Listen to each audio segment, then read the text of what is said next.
Allah subhanahu wa ta'ala. He had tawheed. And he was worshipping Allah subhanahu wa ta'ala. And he was actually sent to the earth to subdue, according to Imam al-Razi, to subdue a rebellion of the jinn on the earth. He came back and he was told that Allah is placing a khalifa in the earth. It was Adam alayhi salam. And he was told, when the angels were brought forth in the presence of Adam alayhi salam, they were told to bow down to Adam. And they bowed down. They went into prostration, sajadu. Now this is not shirk. The angels do not commit shirk. They were not bowing down in worship. This is called sajda to tishrif. It's a sajda of honoring, and it was something that was done in the pre-Islamic times. The Prophet ﷺ abrogated it. His sharia prohibited it.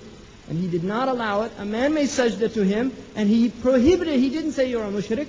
He knew what he was doing. He was honoring him because the man had tawheed. He was a student of the Prophet ﷺ. He studied and the first thing the Prophet ﷺ taught was La ilaha illallah. He didn't teach anything before that. That was the first message of our Prophet ﷺ, La ilaha illallah. And if you understand that, you cannot. If you understand that correctly, you cannot commit shirk. That is what removes a person from the boundaries of the mushrikeen. So they were commanded to bow down, not as mushrikeen, but commanded by Allah to honor Adam in that way. All of them bowed down immediately. And we know there's a discourse that took place before this when Allah told them that He was inni ja'ilun fil ardi khalifa. It was not they were not opposing Allah's wisdom in placing a khalifa. They were attempting to understand because of what they'd previously seen done by the jinn on the earth. They were making an analogy that these people will do the same. And Allah said, I know what you don't know. All of them bowed down except Iblis. Istakbar. Iblis was arrogant.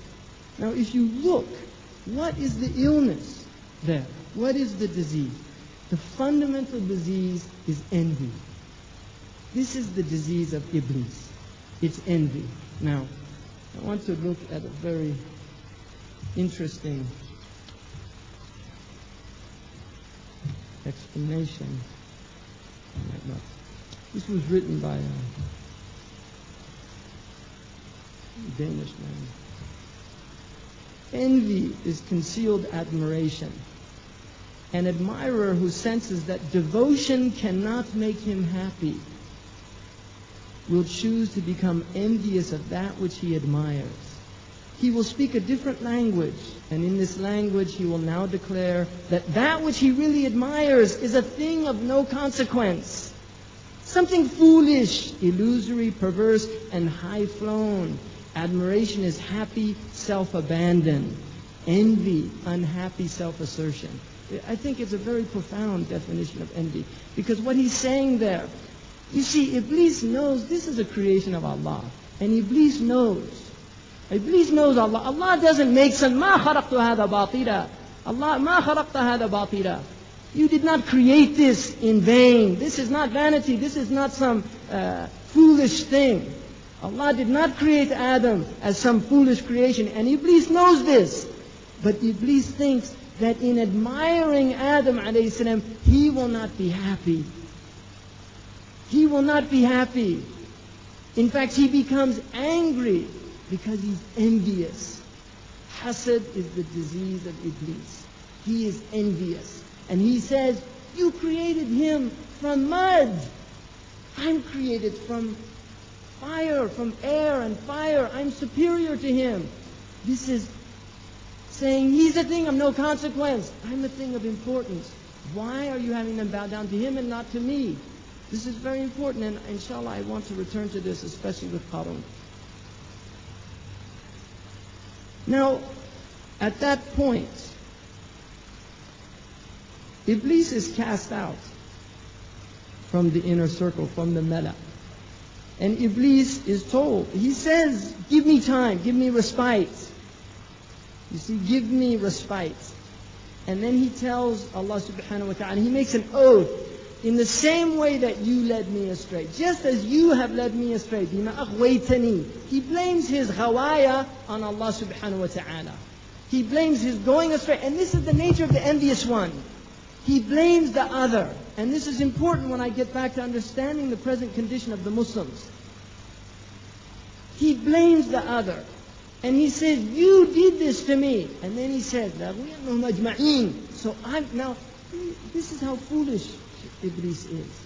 You led me astray, and now I'm going to lead them astray. You see, spite. And he promises to do that. إِلَّا عِبَادِكَ الْمُخْلَصِينَ, except those of ikhlas, the people of ikhlas, and not mukhlisin. Mukhlasin is a passive form, people of ikhlas with tawfiq from Allah subhanahu wa ta'ala. And he says, he promises Allah, you won't find them giving thanks, shukr. He promises. He doesn't want them to give thanks. So in Iblis we have two very important qualities. One is ingratitude. He's an ingrate. And the other is envy. He's envious. So this is important in understanding our past, because this relates very profoundly to the human condition and to fundamental causes for strife and grief within the human circumstances that we find ourselves in. Now, at the other spectrum, this is a more negative in terms of unseen influences. There are other unseen influences. So you have shaitan as an unseen factor in the human situation. You have other factors involved here. One, and the most primary, is the fact of revelation. The fact that Allah subhanahu wa ta'ala has chosen out of His bounty to send human beings to communicate Allah subhanahu wa ta'ala's intentions to His creation. Now if you look at this, it's very important to understand that Allah subhanahu wa ta'ala, in His intentions to His creation, what He is telling, what His irada is for His creation, where His rida, His contentment lies, He sends human beings, not angels, human beings. And He sends them amongst the people. And He sends them with the language that they understand. There are people that eat. There are people that sleep. There are people that have human needs. They are not from the angelic realm. They are human beings. And Allah has sent them continuously since the beginning of the human condition until the last one was sent over 1400 years ago, who is our Prophet ﷺ, and we have the honor of being from his community. So revelation here is guidance from Allah. There is an unseen factor which is misguiding creation, and there is an unseen factor which is creating or bringing into existence guidance for the human condition. So you have both of these factors.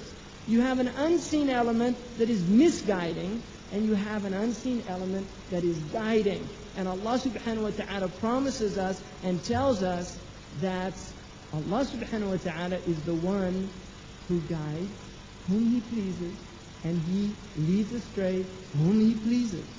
In other words, we are not dualists or Manichaeists.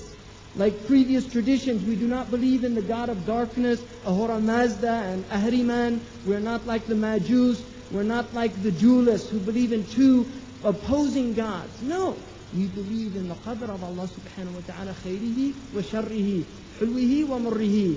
It's good and it's bad. It's abundance and it's want. It's sweetness and it's bitterness. And shaitan is from the qadr of Allah subhanahu wa ta'ala. And this is why our tawheed is so essential to understanding this situation.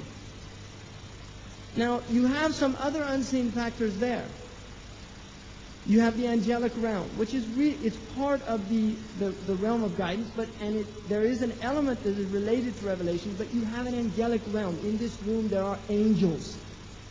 These are real entities. They exist. This is not imagination. It is not mythology. They are real and they are present and with us.